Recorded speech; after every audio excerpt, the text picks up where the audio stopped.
My name's Hannah Miller-Croucher and I work at Parkview Surgery in Milnthorpe, Cumbria, and I'm the practice administrator here.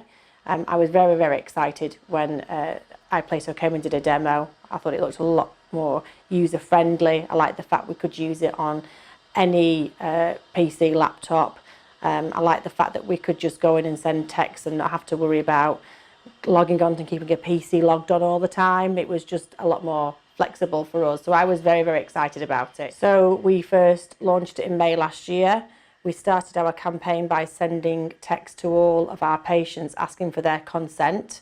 It did tie in quite nicely with the GDPR last year, so we did that first. So we started by sending routine text reminders, call and recall in the summer.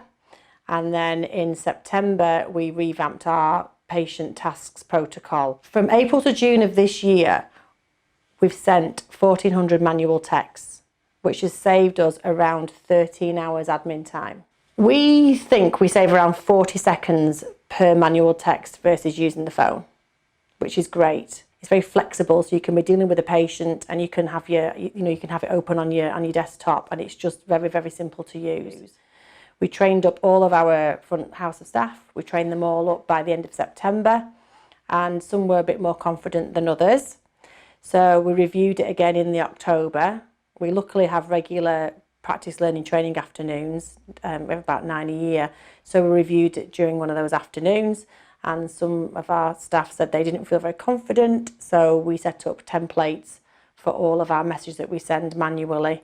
Our phone calls are down into the practice between 7 and 10%.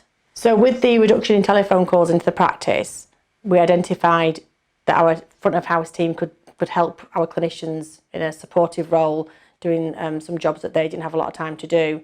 So we now have members of our admin team doing room stocking. We have a central store which is stocked by them as well. We also have them doing the ordering. Everything apart from vaccinations is now done by our admin team. It feels calmer in reception. The same number of patients are coming in, but the phones are definitely not being used as much. We've also got the self-checking kiosk, which helps as well. That's also saved quite a bit of time. We changed our phone message in April to a shorter version and just said, download the app. And we check the consult page every day for the appropriateness of appointments. If an appointment's been made inappropriately, they will text the patient and say either rebook or contact the surgery, depending on the type of appointment that they have made. We've really not housekeeping on our mobile texts as well. If you go online or on the app, we've got all of our appointments are available, with the exception of minor ops, childhood IMS, and coil fittings and home visits, things that you need a prior discussion about.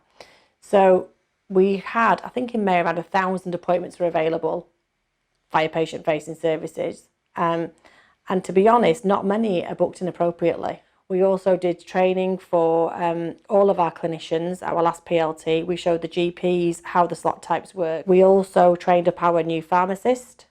He is now up and running on iPlato, because he was sending tasks to our reception team and saying, can you please get this patient in to talk about repeat dispensing? I said, well, by the time you've done that, you can send the text yourself.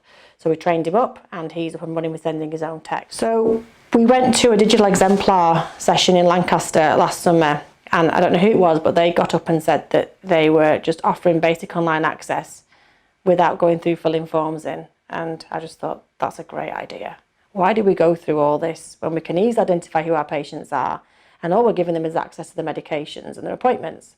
So we updated our new patient registration form last summer, and everybody who registers with us is automatically given basic online access, unless they choose to opt out. They also have the option to opt out of text reminders if they wish to do so. And that's naturally good for the app as well, because if they go on and they've had their PIN and linkage key emailed to them, they can easily access the medications via the app.